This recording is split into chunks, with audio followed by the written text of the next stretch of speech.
আসসালামু আলাইকুম। কি অবস্থা সবার? তো নট কয়েনে যারা মাইনিং করছেন তো তারা আজকে ক্লেম করতে পারবেন। মানে ক্লেমটা চলে আসছে। সো এটা একদম শর্ট ভিডিও হবে। জাস্ট কিভাবে ক্লেম করবেন এটা আমি দেখাবো। ভুল করলেই কিন্তু 30 দিনের জন্য লক হয়ে যাবে। সো কি করবেন? ফার্স্ট অফ অল আপনারা যে নট কয়েন যে বটটা আছে বটটাতে চলে আসবেন। আসার পরে এখানে যে চেক রেজাল্টটা আছে এখানে ক্লিক করবেন। করার পরে আপনার বটটা ওপেন হবে। ওপেন হওয়ার পরে দেখবেন যে এখানে ক্লেম লেখাটা চলে আসছে। আচ্ছা ওখানে যে ওই ক্লেম যে লেখাটা দেখালাম, সো ওটা আমার অন্য একটা অ্যাকাউন্ট ছিল। সো ওইটাতে মানে ক্লেম লেখাটা ক্লিক করলে আপনাদের এইরকম একটা চলে আসবে।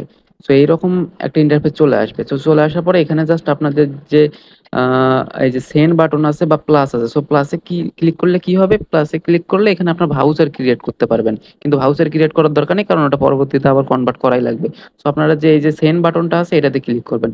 করার পরে এখানে দেখতে পাবেন যে বিভিন্ন অপশন আছে। লেভেল আপ টু আর্ন, মানে এটা স্টেক করলে আপনারা 30 দিনের জন্য যদি স্টেক করেন আপনাদের ব্যালেন্সগুলো, তাহলে এখান থেকে লেভেল আপ আপ হবে। সো আপনারা চাইলে স্টেক করতে পারেন। আর যদি ইনস্ট্যান্ট সেল দিতে চান তাহলে স্টেক করার দরকার নেই। সো এখানে তারপরে দেখবেন যে দুইটা অপশন আছে, একটা এক্সচেঞ্জেস আর একটা হচ্ছে wallet in Telegram. So exchanges হচ্ছে মানে আমরা ডিরেক্ট এক্সচেঞ্জারে নিতে পারবো। আর টেলিগ্রামটা হচ্ছে যে টেলিগ্রাম মানে ওয়ালেটটা আছে, তো চাইলে আমরা এই ওয়ালেটে নিতে পারবো। সো ওয়ালেটে নিলে আবার ওই এক্সচেঞ্জারে ডিপোজিট করতেই হবে। সো আমি এই ঝামেলা চাচ্ছি না, তো আমি জাস্ট সিম্পলি যে এক্সচেঞ্জেস আছে এটাতে ক্লিক করব।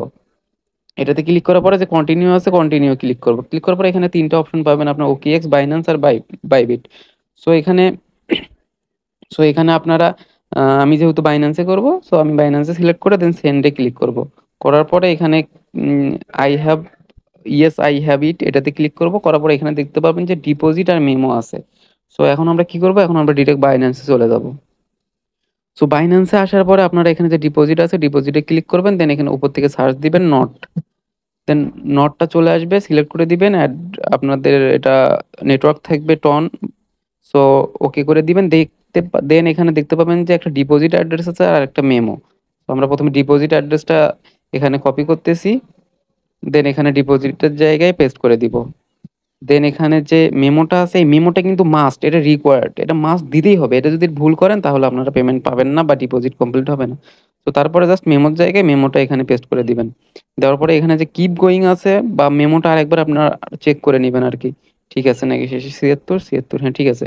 তারপরে জাস্ট এখানে কিপ গোয়িং এ আছে এখানে ক্লিক করে দিবেন। দেওয়ার পরে আহ দেওয়ার পরে হচ্ছে এখানে দেখতে পাবেন যে সবকিছু আছে নাকি, মানে আপনাদের কেওয়াইসি থাকা লাগবে মাস্ট, তারপরে হবে। সো এটা সবকিছু ঠিকঠাক থাকলে, মেমো আর হচ্ছে ডিপোজিট অ্যাড্রেস ঠিক থাকলে, দেন লুকস গুড এটাতে ক্লিক করে দিবেন।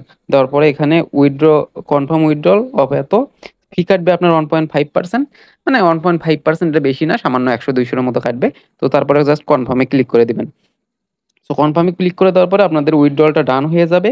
কিন্তু আপনারা এটা, আমার মনে হয় যতটুকু, যে আপনারা এখনই পাবেন না হচ্ছে বাইন্যান্সে, কারণ এটা যখন লিস্ট হবে হয়তো তখনই ওরা পেমেন্ট করবে বা আপনাদের ডিপোজিট ডান হবে আর কি বাইন্যান্সে। সো এতটুকুই, সবাই ক্লেম করে নেন আর কি, যতটা অ্যাকাউন্ট আছে সবগুলো থেকেই ক্লেম করে নেন। সো ধন্যবাদ সবাইকে, আসসালামু আলাইকুম। ডিপোজিটে বা উইথড্রলে কমপ্লিট হওয়ার পরে আপনারা যদি ফিরে এসে দেন এখানে উইথড্রলের এখানে যে কোশ্চেন মার্ক আছে ওখানে ক্লিক করলে দেখতে পাবেন যে এখানে বলা আছে যে you will receive not in your exchange balance on the listing date. মানে লিস্টিং ডেটে আপনারা এটা রিসিভ করবেন আর কি, আপনারা যেখানে উইথড্র করছেন আর কি।